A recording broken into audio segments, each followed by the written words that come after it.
Perhaps the man who ruled the city would die that night, or perhaps not. No one imagined his savior would be a woman half his age, and that her blood would bind him to her for life. The storm came first, thunder hammering glass towers, lightning flashing across a skyline that glittered like 1,000 secrets. Inside Vanderkorp Tower, 50 floors above the world, Alexander Vander was still working. Of course he was. The city's most powerful CEO didn't believe in sleep, mercy, or weakness. He built an empire with precision and willpower, but his body was beginning to betray him.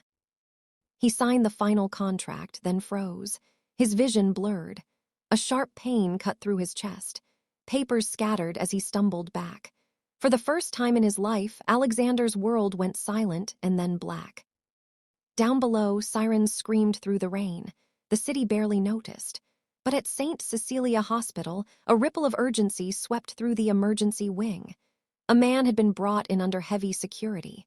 The whispers spread like wildfire, the Alexander Vander. Cardiac arrest, massive blood loss, no compatible donor. Nurses ran, phones rang, and in the chaos one voice cut through, calm, clear, and trembling. "I'm a match," said Emma Lynn. She was 25, a trauma technician, barely licensed, exhausted from a double shift. She shouldn't have been anywhere near the operating floor, but when she saw his chart, her heart stopped. OB negative, rare antigen variant, exactly like hers. The doctor stared at her. Are you certain?" Emma nodded. "Test me now."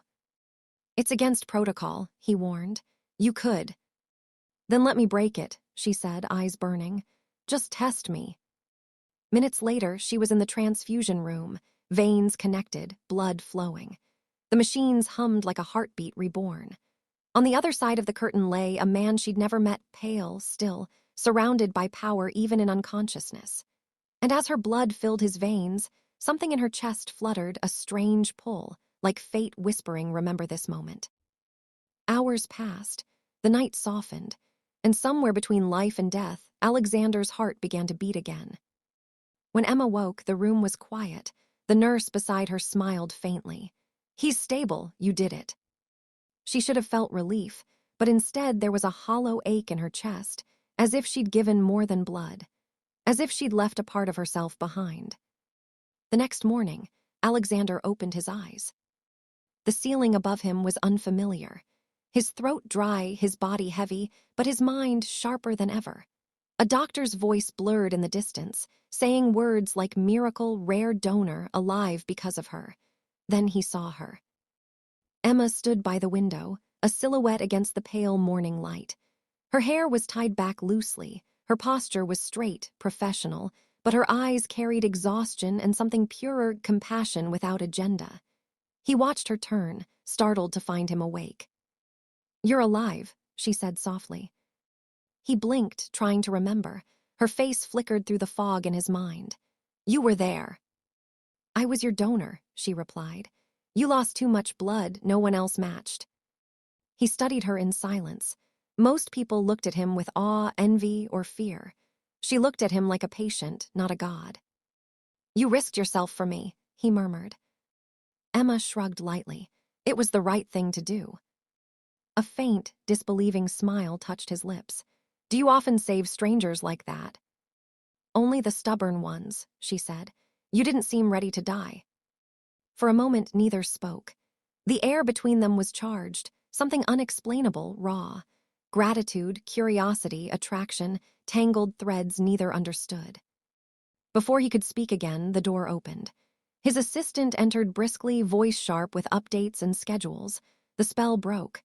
Emma stepped back, bowing slightly. "I should go," she said. Alexander watched her leave, her soft footsteps fading down the hall. Something unfamiliar twisted in his chest. Not just gratitude. Something deeper, hungrier. He'd survived countless boardroom wars, but this feeling was new. Days later, when he was discharged, the emptiness in his penthouse gnawed at him. He found himself replaying her face in his mind, the steadiness in her eyes, the calm under pressure. And that voice, the girl who saved him. He called his assistant. "Find her," he said. "Find who, sir?" The one who gave me her blood. It took 2 days. When Emma finally received the message, she almost ignored it. A personal request from Alexander Vander. The man whose life she'd saved wanted to meet her. She didn't want thanks or fame, but curiosity is its own kind of gravity. When she entered his office, the air felt heavier, thick with silence, glass, and control. He stood by the window, back to her, city lights glittering beneath his reflection.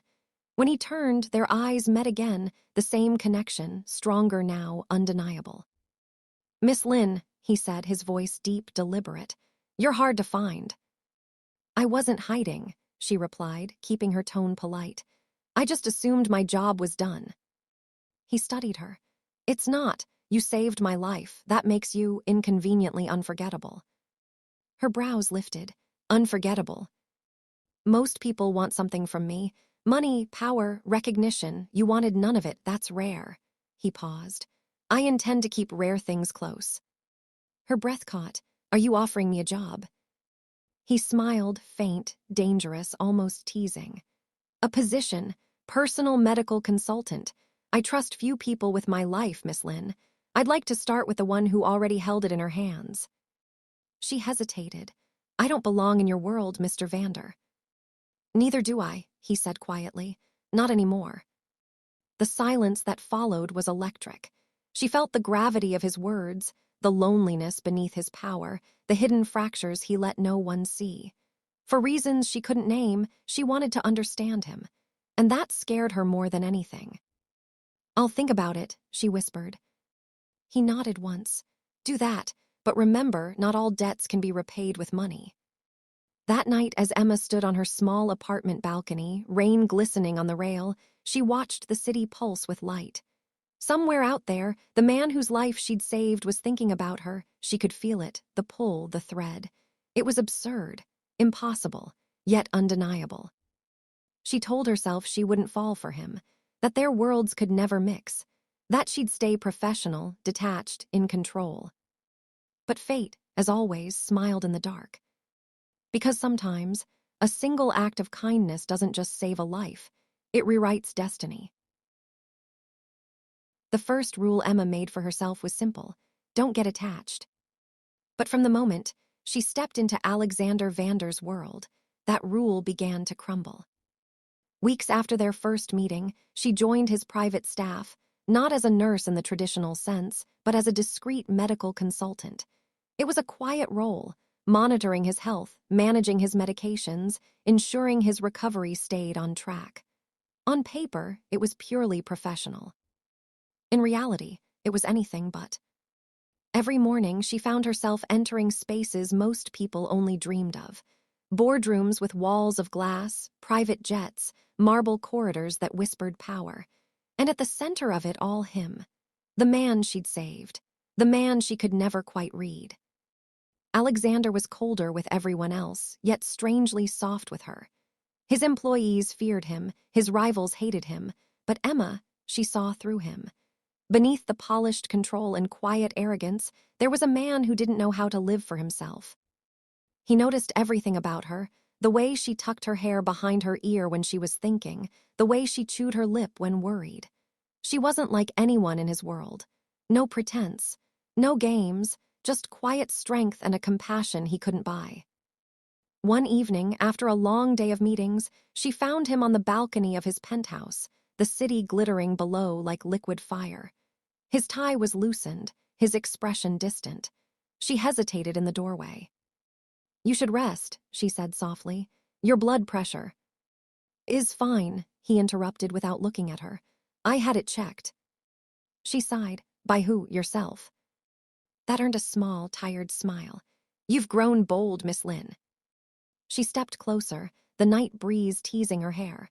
"Someone has to tell you when you're pushing too hard." He turned then, eyes sharp and unreadable. "And why does it bother you so much?"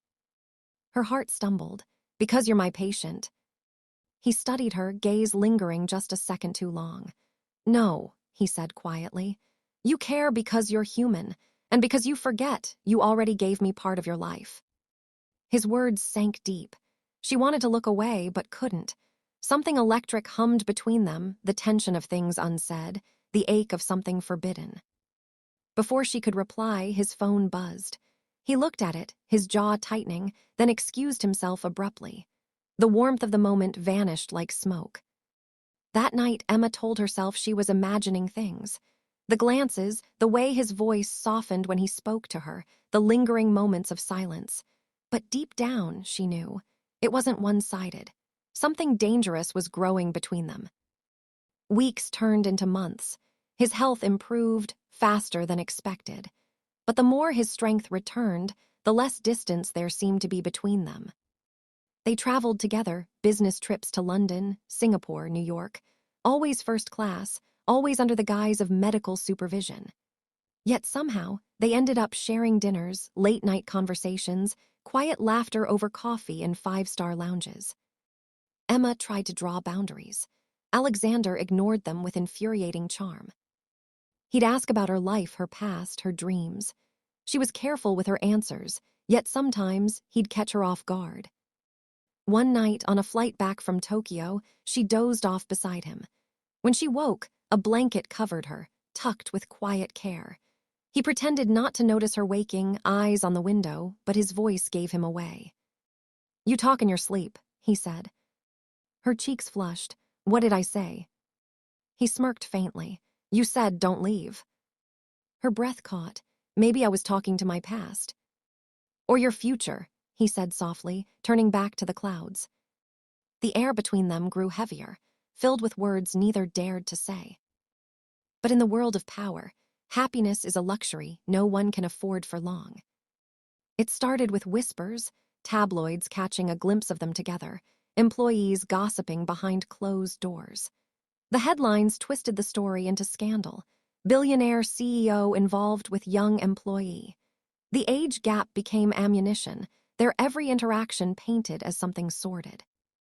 Alexander confronted the PR team, furious. "She saved my life," he said through clenched teeth, "and you'll not drag her name through the mud." But the damage was done. Emma saw the headlines, her hands trembling as she read the comments. Words like gold digger, homewrecker, opportunist. Each one cut deeper than the last. She confronted him that night, her voice quiet but breaking. "I can't stay, Alexander. This is destroying my reputation." His expression was unreadable, cold, then pained. "And what about me?" he said. "Do you think I care what they say?" "You should," she said, eyes glassy. "You have a company, a life." "And you're part of it now," he snapped, louder than he meant to. Silence followed. The anger in his eyes melted into regret. "Emma," he said softly, "don't walk away." She stepped back. "You don't need me anymore. You're healthy, you're strong. Let's just end this before it ruins us both." And before he could stop her, she left. Days passed. He buried himself in work, but his office felt emptier. Every corner reminded him of her, the sound of her laugh, the warmth she brought to his sterile world. He tried to erase her from his mind. He failed. Emma returned to the hospital, resuming her night shifts. But nothing felt the same. Every patient she helped reminded her of the man she couldn't forget. The man whose blood now carried a trace of her own. One night, as she finished her shift, she heard a familiar name echo in the corridor. "Vanderkorp accident," a nurse whispered. "The CEO's motorcade crashed, multiple injuries."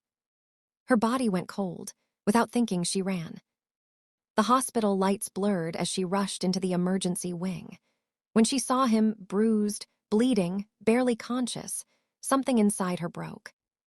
She was at his side before anyone could stop her, grabbing his hand. His eyes fluttered open, meeting hers through the haze. "I told you not to leave," he murmured weakly. Tears stung her eyes.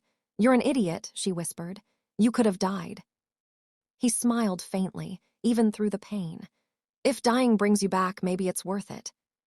"Don't say that," she choked. "You don't get to leave me like that." He squeezed her hand. "Then don't leave me either." That night, as surgeons fought to save him again, Emma realized something she'd been denying for months. She didn't just care for him, she loved him. Fiercely, recklessly, against every rule. And when he opened his eyes again, his first word was her name. Emma. The distance between them, of years, of worlds, of rules, finally collapsed. She saved him once with her blood. Now, she would save him with her heart. The days after Emma saved him again were quiet, almost unreal. Alexander Vander had survived, but the brush with death left him raw and introspective. For the first time, he didn't see the world in black and white, in profits and losses, in enemies and rivals. He saw life, fragile, fleeting, and infinitely precious. Emma remained at his side, but this time, the dynamic had shifted. No longer merely his savior or consultant, she had become his anchor. He watched her quietly as she moved through his penthouse, folding laundry, making coffee, speaking softly to the staff, correcting schedules, and tending to small details that made the house a home rather than a fortress. He noticed the way sunlight caught her hair, how her laugh seemed to linger longer than it should, and how her hands, delicate yet steady, never faltered when helping others. She was the pulse in his world, and he found himself giving her everything she hadn't asked for: the keys to his penthouse, his trust, small luxuries he thought meaningless, trips to places she'd always dreamed of visiting but never could afford. He bought her a modest ring one evening, not extravagant, just meaningful, a quiet promise without spectacle. "You don't have to accept all this," she said once, gently refusing a silk scarf he offered. He smiled, brushing a strand of hair behind her ear. "I'm not giving it to you for acceptance. I'm giving it to you because I want to see you happy. Every little thing. You deserve it." It wasn't indulgence. It wasn't power. It was love. Simple, unapologetic, and relentless. Yet, despite the warmth growing between them, the outside world still loomed. Marcus King's schemes hadn't disappeared completely, and whispers of scandal still floated through the city's gossip columns. Alexander had dealt with rivals before, but this time, he realized how much he'd feared losing Emma. Not as an ally, not as a consultant, but as the woman who had literally saved his life, twice. One evening, as rain tapped gently against the glass of his penthouse, Emma hesitated at the edge of the room, quiet and uncertain. "I can't stay forever, Alexander. People will talk and—" "You stay because you want to," he interrupted softly. "Not because you owe me, not because anyone will ever understand. If you stay, it's because we choose each other." Her eyes met his, and for a long moment, the years between them, the world between them, seemed irrelevant. She wanted to believe him, and somehow she did. In the months that followed, they built a rhythm. Alexander was no longer merely a man she watched over. He became her partner. In subtle ways, he spoiled her. A book she mentioned once was waiting on her nightstand. A small cafe table reserved in her favorite part of the city. A weekend escape to a countryside villa she never knew existed. But each gesture came without arrogance or showmanship. It was care expressed in material form, yes, but rooted in intimacy, in attention, in the understanding that love is often shown through the everyday acts of noticing and nurturing. Emma, for her part, began to let herself rest in his care.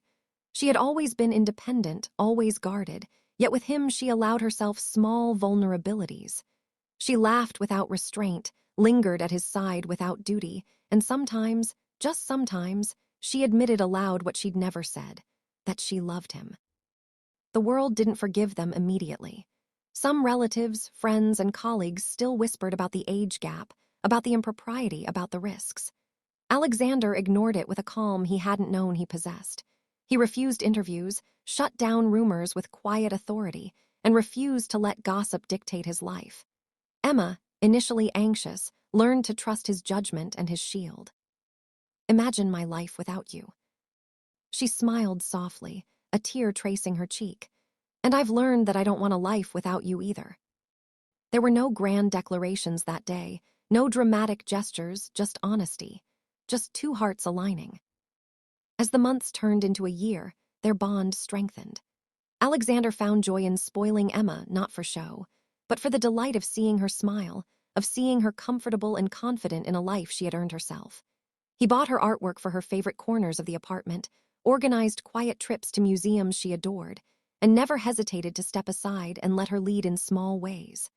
Their love was a partnership, balanced by care, respect, and attention.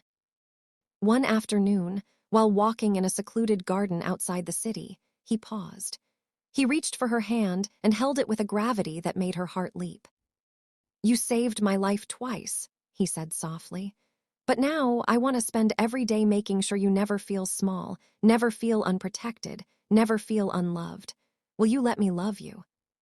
Emma looked into his eyes, older and wiser now, eyes that had seen the world but softened only for her. "I already do," she whispered. And in that quiet garden, surrounded by the hum of life, they sealed their unspoken promise. Not with extravagance, not with ceremony, but with a mutual understanding. They were partners, equals in love, bound by choice rather than circumstance. The age gap that once seemed to threaten them now felt irrelevant. He loved her for her courage, her intellect, her heart, not for her youth. She loved him for his strength, his vulnerability, and the way he could hold her steady when the world tried to push them apart. Weeks later, in a small, intimate ceremony surrounded by family and a few trusted friends, they married. There was no ostentation, no grand ballroom, no headlines, just the sincerity of two people who had chosen each other after storms of blood, scandal, and near death. Alexander's vows were simple: to protect, to cherish, to honor. Emma's echoed the same sentiment, filled with love and realism: to support, to challenge, to share life fully. After the wedding, they returned to their home, not as a man and a woman from different worlds, but as a team, a family, a union that was strong because it had endured trials, judgment, and fear. Alexander continued to spoil her. Yes, small luxuries, quiet surprises, thoughtful gestures, but always with reverence, never overbearing. Emma, in turn, continued to ground him, remind him of humanity, and keep their love real, tender, and enduring. It was not a perfect life. There were still challenges, whispers, and occasional doubt. But Alexander and Emma had learned something the world often forgets. Love is not about ideal circumstances. It's about choosing each other every day despite everything else. Because in the end, the strongest bonds are not forged by time or convenience, but by courage, sacrifice, and the simple, unshakable decision to choose one another. Again and again, in blood and in heart.